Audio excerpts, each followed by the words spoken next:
Engelhardt, the director of Kendall County PADS, joins us now. And Ann, it's wonderful to have you here. Thank you for being on our show. Thank you for inviting me. You know, I guess I take it for granted everybody knows what PADS is. So let's start with telling our audience about what the PADS structure is and what you actually do. Well, PAD stands for Public Action to Deliver Shelter, and that's what we do. We provide shelter, overnight shelter for men, women, and children in Kendall County. They can have been living there, or they could just be passing through. And along with that, they get a hot meal in the evening, they receive a hot breakfast in the morning, and they leave at 7 a.m. with a sack lunch for the day. We also like to think that we provide a lot of hospitality through our caring volunteers. And that's one of the things that we want to focus on now in this next segment of our show, just what it takes to be a volunteer and how many volunteers are needed. It's a big program that's volunteer intensive. We operate from the middle of October to the middle of April, and we like our volunteers to feel like they'd like to come back. So we only ask them to do one shift a month for 4.5 hours. And we have various roles. They could join a food team, which are mostly filled by now. And we have people who drive for the laundry and exchange the dirty linens for clean linens. But right now we're still focusing on getting volunteers for our shifts. And the shifts there are 3. To go from 7 o'clock at night to 7 in the morning. This is really amazing. Just listening to you talk about this. So several months in a row, you only have one shift a month and 3 shifts a night, 7 nights a week. That takes an awful lot of volunteers. And you just identified a couple things that I had forgotten all about. You actually have people, you have this worked out so that you're able to have people getting you clean linens for the cots and all the little extras that are involved in offering shelter. Right. Our program needs about 600 volunteers in order for us to operate through the season, and most of those people work at least once during the month. We are into our 2nd month of offering shelter, so if anyone was interested, they would be actually signing up to do 5 times this winter. And our shift workers start around 6:15 to 6:30, depending on which shelter site it is, and they stay till 11. And the 2nd shift starts at 10:45 and stays till 3 a.m., our middle of the night group, and the early morning shift comes in just before 3 o'clock and stays till about 7:15.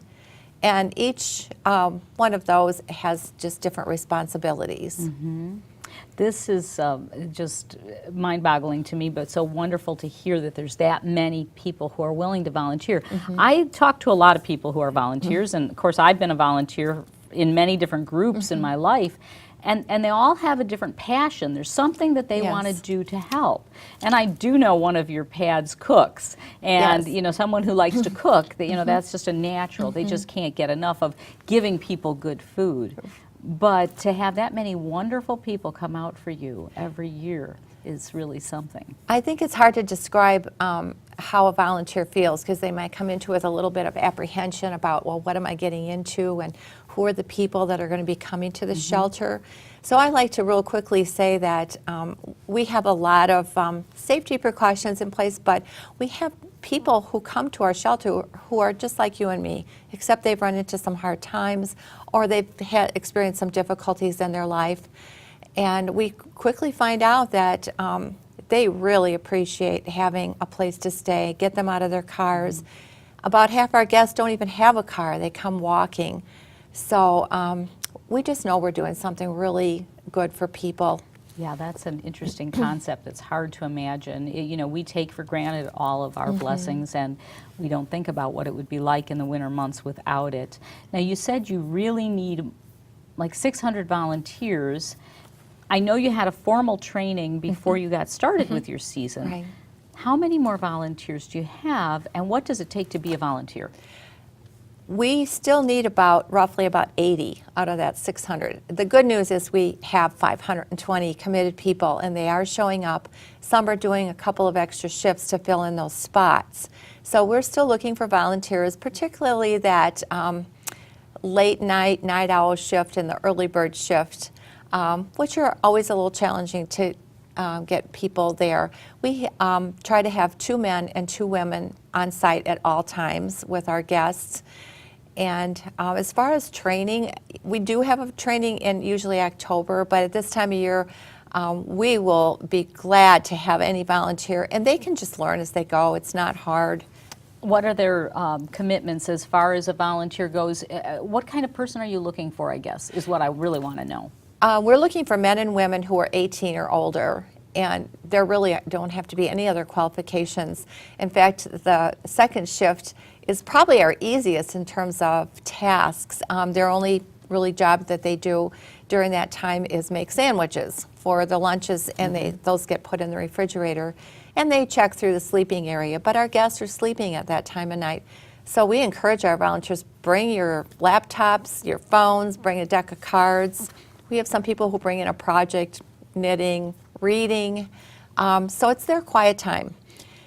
We also encourage people to sign up with a friend, a neighbor, a relative, because we will adjust our schedules if they like to come with someone and serve that time with someone they know. That's kind of sweet. You know, that would Yeah. be a little project you could do together. You Yes. know, we're so busy nowadays. We don't have time to catch up with each other. So Yeah. join with a friend, you know, come Yes. and be a PADS volunteer and bring your best friend, and that'll give you 4 or 5 hours. Yes. And you can just relax and enjoy the evening and do something wonderful together. Yes, and our third shift is similar to that. The first 3 hours is the same because our guests are sleeping.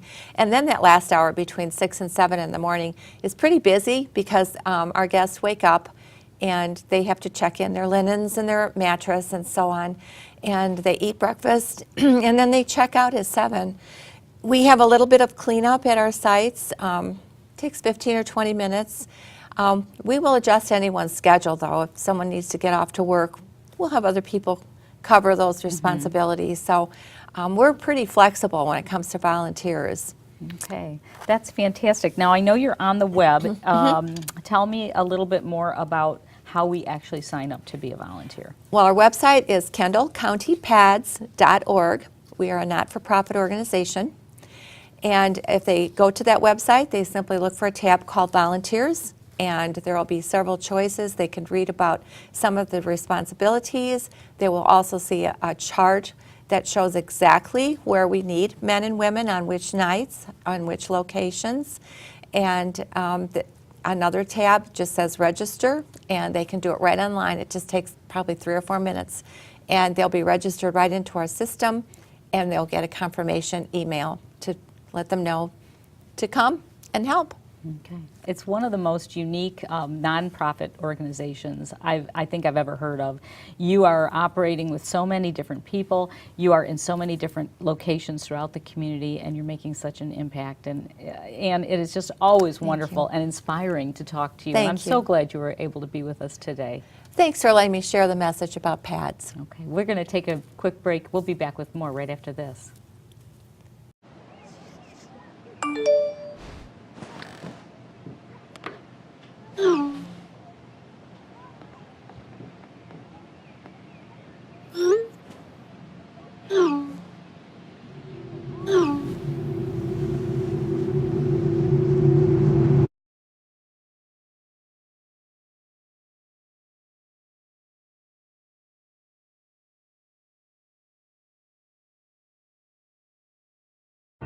Their support changed my life.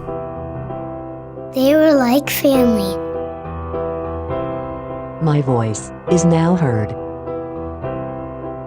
A home for every animal. My future is bright because they cared. This is our home now. Thank you to the 1,200 nonprofits that serve Cass and Clay counties every day. Keith Bielema joins us now. He's the Transitions Coordinator for Kendall County Health Department, and thank you, Keith, for being here. Thanks for having me. You were telling me before the show, it's now 50 years that the Kendall County Health Department has been here, and you just celebrated a big party. We just actually celebrated our 50th anniversary yesterday. We had a luncheon and a celebration of 50 years of serving the county of Kendall. And our health department is a little unique in Kendall County. It kind of encompasses a lot more than the typical health department. I like to think of our health department as a little bit of an oasis of services. In many other counties, you have to access a lot of different buildings, to go to a lot of different places to get services. At the health department, a large majority of social services are under one roof, so we're a one-stop shop. How long have you been with the health department? I've been with the health department for 15 years, and I've served as the transitions coordinator for about the last 10 years. So what does that mean, transitions coordinator? Our transitions program offers senior counseling. It operates under our mental health unit. We offer senior counseling, caregiver support, caregiver education, connecting seniors to all those other resources in the community that help them achieve a sense of well-being, a sense of being able to age well in the community. Okay, so that makes sense, but I don't think a lot of people, if they've never had to deal with senior issues, have any idea what that means and how big a problem that is. Can you talk about that? What are some of the issues that are really paramount in a senior citizen's mind?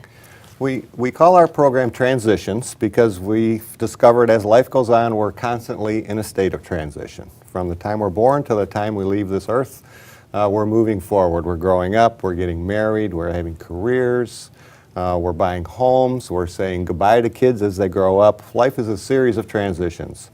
As we age, oftentimes those transitions come more quickly, they're more intense, and sometimes there are not the resources available to seniors. So what we strive to do is make sure people are able to achieve their highest quality of function. Folks want to age in the community these days. We want to age in place. So doing what we can to ensure that they're supported, that they're not just surviving in the community, but they can thrive in the community. Okay, aging in place. They don't want to be uprooted. They don't necessarily want to go into assisted living. They don't want to be in skilled nursing. So how do we stay healthy and happy? And keep people where they would like to be. There are two concepts, I think, that are important as we work with our seniors to kind of identify where they're at. One is a sense of meaning or a sense of purpose, and the other is their sense of being a burden. How much am I taking from people? How much do I need help from others to age where I'm at? And what reason do I have to get up in the morning? Do I have some place to go? Am I needed somewhere? Is there a place that I can plug in? What's the purpose of being around? So in your job, how do you actually interact with seniors? Are you a counselor, or do you actually go out into the community? What do you do? Short answer, yes. We do individual counseling. Seniors deal with some of the same issues. They come into counseling for some of the same reasons that anyone does. Issues of anxiety, depression, relational concerns, health issues, marital issues. We've done couples counseling before with seniors, which is something people wouldn't necessarily think would happen. So we deal with all They're dating more than people realize, absolutely, too. Absolutely. I think that's one of the things that's interesting, is that the senior population actually is several decades long. You've got Yes. 50s, 60s, 70s, 80s, 90s, and now the hundreds Yes, sums. yes. And the hundred sums are, some of them are just as active as the 60s and 70-year-olds. Absolutely. 30 years ago, you retired, and 5, 6, 7 years was kind of the expectation. Now we have decades of time and opportunity. So we look to, again, connect people, help them find purpose, and to help them age in place. I've seen you out and about, and I know that you're also involved in some of the organizations that help seniors along the way, the law enforcement organization Triad that kind of helps seniors in safety concerns. So I know you get involved in some of those other organizations as well. Correct. It's a multifaceted. There's not just one area that's important to help seniors do well. We participate in Triad. There's a group of senior providers that meet. We're always looking to make sure that we're standing up for and looking out for concerns for seniors. If you were to make a wish list, I know you and I talked briefly before the show about a wish list for seniors. What is it that they're really looking for? I think when I think of a wish list, I think of a couple of things, and I'll go back again to that sense of purpose and that sense of burden.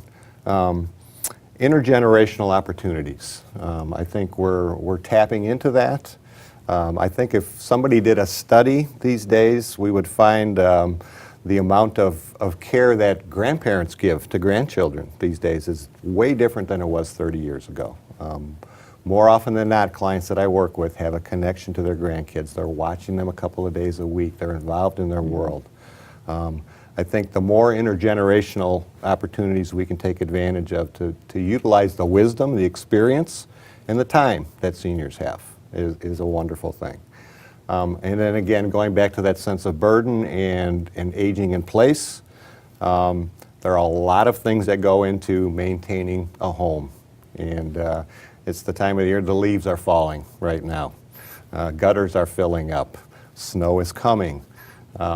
Maybe a room needs to be painted. Maybe there's some maintenance around the home that gets overwhelming for seniors. So are you actually looking for people who can help in that way? That's one of those wonderful wish list kind of things, maybe a community of care to help address some of those issues for folks to age in pace so that they don't have to spend so much time worrying about the what ifs. This is kind of interesting because we're, identifying different groups that are helping our community members, but now this is almost a plea for help. If you're watching the show, maybe this is for you. This is an opportunity to start something brand new that's never happened. Absolutely. And I really feel as though our neighbors in these communities that we serve are the most generous people I've ever met. Yes. I don't know if it's that work ethic, I don't know if it's that rural roots or what it is, but we have some wonderful volunteers in our communities, so maybe this message is for them. Absolutely. With the state of finances, the state of the state, supportive programs are on the table in discussion. I always tell folks, family can't be taken away and the community can't be taken away. So those are support systems that can remain in place, and we have to pay attention and make sure that we're making the best use of those resources. Well, I think that what you're talking about today is going to resonate with a lot of people, whether they're children, brothers and sisters who are looking at an elder sibling. There are people who are going to want to knock on your door and look for more information. How do we get information? Who should we turn to? Absolutely, contact the health department. That's the place to start. I'm frequently, if someone calls, I'm asking where they've been plugged into, because there's a community of senior providers that we want to make sure folks are taking advantage of those things. So contacting the health department, absolutely a good first step. So you can act like a connector, and you can say, okay, now where do you live? Because I know where the senior community near you is going to be able to help. Correct. And what do you know about? And that's another thing I think that's very interesting is, I like to know what's going on around me. A lot of people do not know the resources available, and that always surprises me. So it's always a joy to be able to talk to someone like you and to learn more about what you're doing. So this is fantastic. So Keith Bielma, he's the transitions coordinator. We've talked about senior counseling issues, caregiver support. You can help with all of those things. Absolutely. Thank you so much for coming and sharing that with us. And congratulations on your 15 years and 50 years of our Kendall County Health Department. Of course, kendallhealth.org is your website, Correct. right? Correct. Okay. Thank you, Keith. We'll be back with more right after this. Their support changed my life. They were like family. My voice is now heard. A home for every animal. My future is bright because they cared. This is our home now. Thank you to the 1,200 nonprofits that serve Cass and Clay counties every day.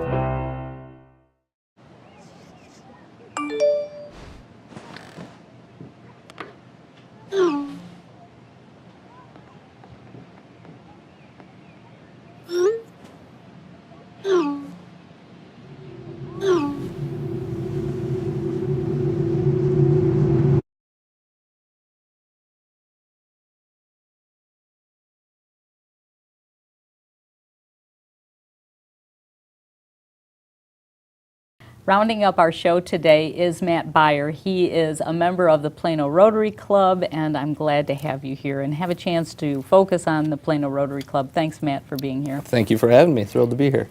How long have you been in Rotary? It's coming up on almost 2 years now, so not a long time, but definitely enjoying my time thus far. So just recently got involved with Rotary. How did you find out about it, and what made you want to join? Sure. I actually had moved into the Plano area with my employment through Old Second around September of 2014.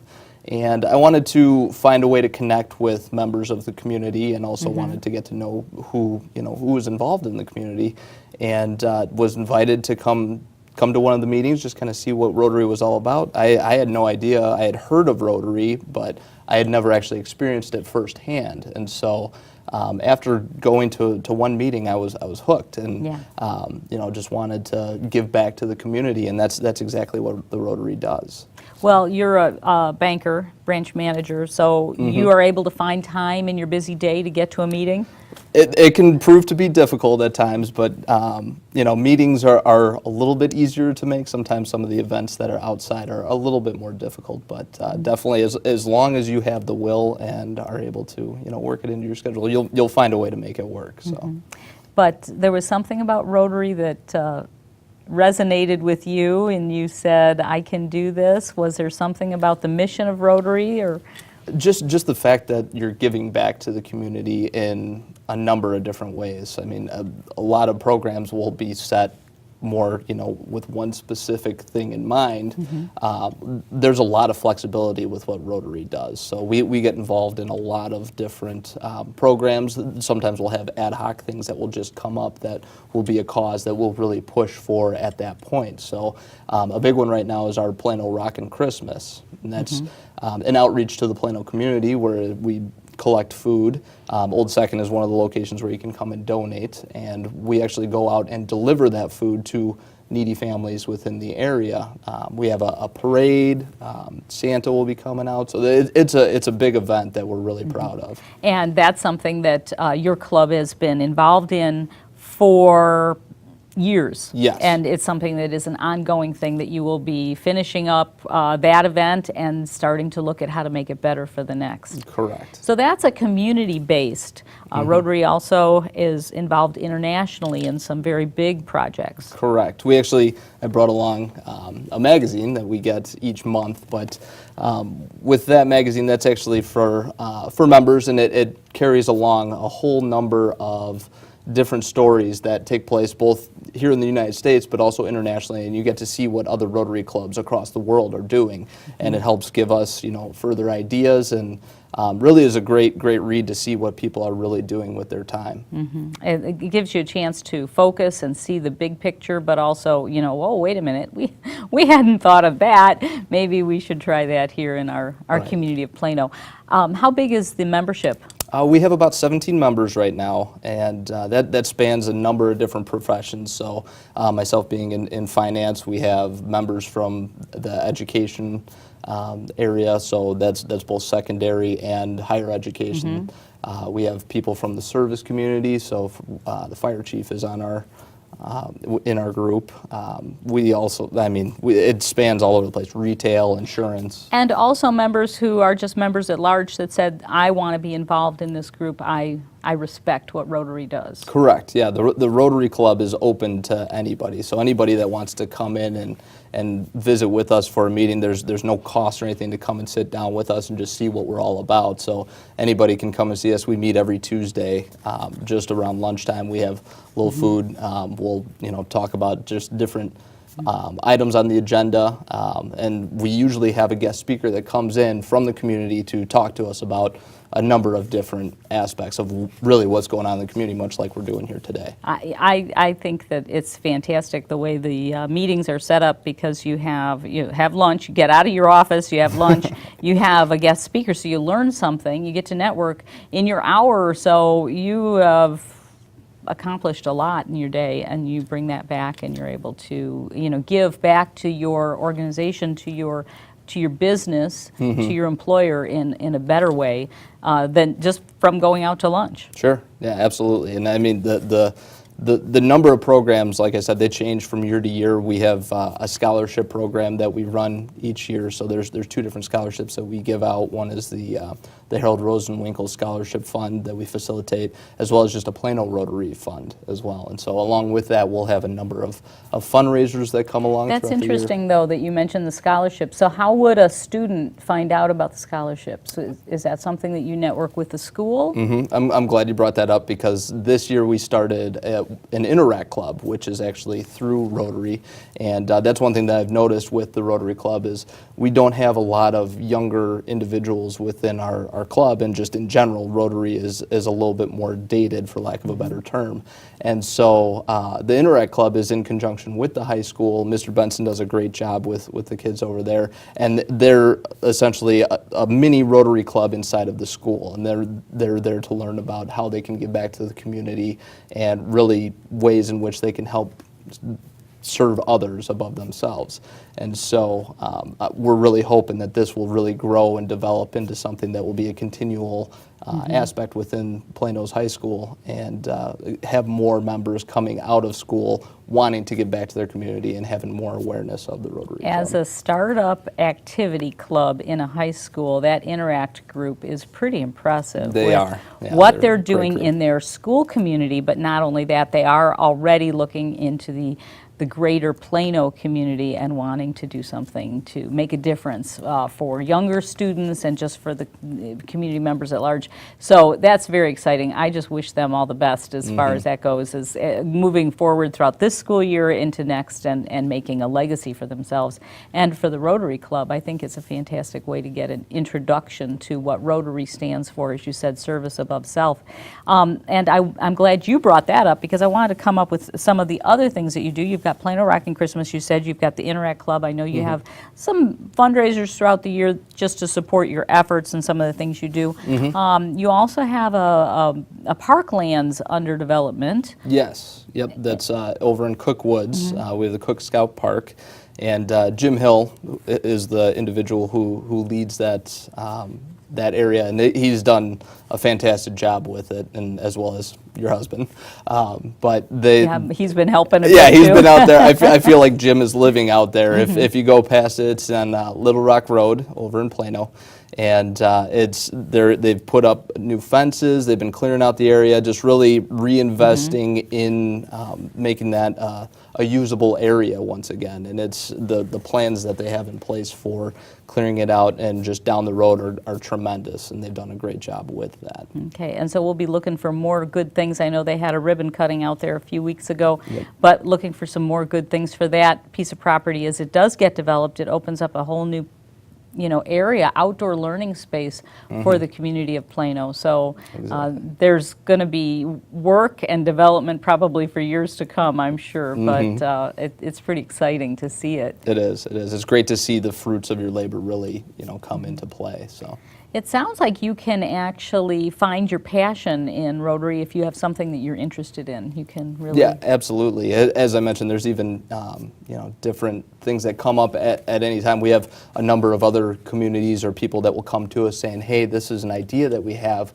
What do you guys think? Or can you help us, in any way, shape, or form here?" And we'll see what we can do and try to really get things off their feet. So. Well, Matt, thank you so much for coming and telling us a little bit about it and where you are, so we can come and stop in and say hi and learn more about Plano Rotary. Maybe Matt will invite you to a meeting. Sounds great. It's been just my joy to be here on Fox Valley in Focus for Fox Valley Television.